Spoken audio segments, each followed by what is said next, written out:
بسم الله الرحمن الرحیم. امروز عزیزان من میخوایم یک مختصر درباره خوشبختی مطالب در خدمت شما عرض کنم. واقعا خوشبختی یعنی چی؟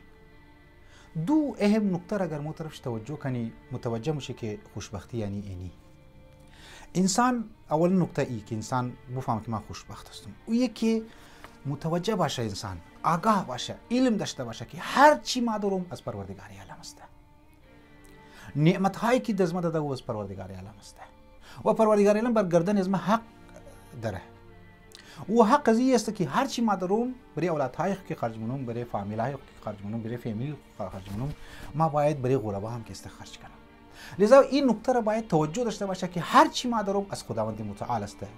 اگر انسان در ازی نگاه و دید یا عینک انسان این مسئله را و نعمت پروردگار عالم توخ کنه، انسان متکبر نموشه، انسان منیش غرور پیدا نموشه، حتی نه انسان بخل نما، یعنی بخیل نموشه انسان نسبت به فقرا، نسبت به غربا، نسبت به نادار افراد. چقدر در منی معاشیزم و فقرا و نادار افراد موجود است از زنی من برادران من. لذا مو شما توجه داشته باشی که مو هر چی داریم او از خدا هسته. یک. دویمه نکته، هر چی نداریم او از حکمت پروردگار عالم است. انسان بعض اوقات سعی مونه، کوشش مونه، پروردگار عالم گفته، اسلام گفته تو سعی، تو کوشش کو، تو مهنت کو، در زو مقصد خو میرسی. لیکن بعض اوقات انسان هر چی هی سعی مونه، کوشش مونه که در فلان مقصد ما برسم، لیکن بعضی نمیرسه زنی من. اینج انسان این نکته اگر متوجه شنه که ما در زی مقصد خو که نستیم، ای از حکمت پروردگار عالم است. خداوند حکیم است، آگاه است که اگر ما این چیز تو رو بدون ممکنه که در بریز تو شر جور شونه. روایت هم است که او چیزی که ما تو خیال نی که خیر است او ممکنه که شر باشه، او چیزی که تو شر خیال نی ممکنه که است او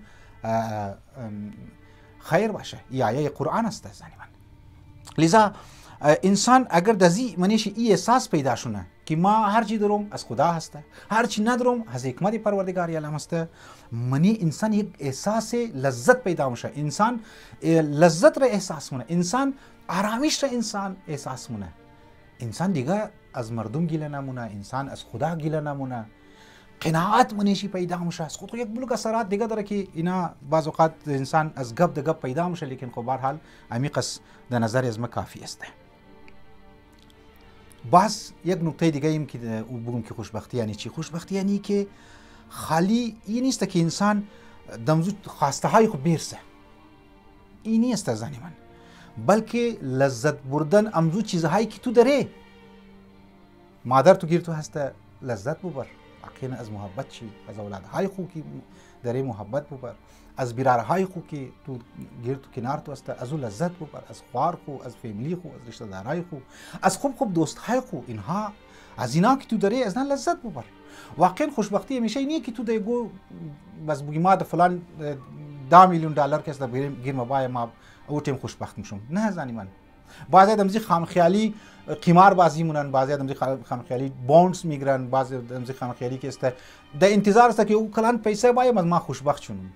نه زنی من، همین ریزه چیزی که تو داری، همین ریزه قناعت که خداوند متعال داره بریم، نه قناعت کو، اینمی لذت است، اینمی خوشی است. لذا این سه نکته دمنی انسان که پیدا شنه در حقیقت اینمی انسان خوشبخت انسان است. والله بادشاهها، امیرها و دمنی تاریخ توغمونه اونهایی که کلان پیسه دارا بودن، اونها خوشبخت نبودن و از زندگی خود لذت نبردن به صحیح معنا.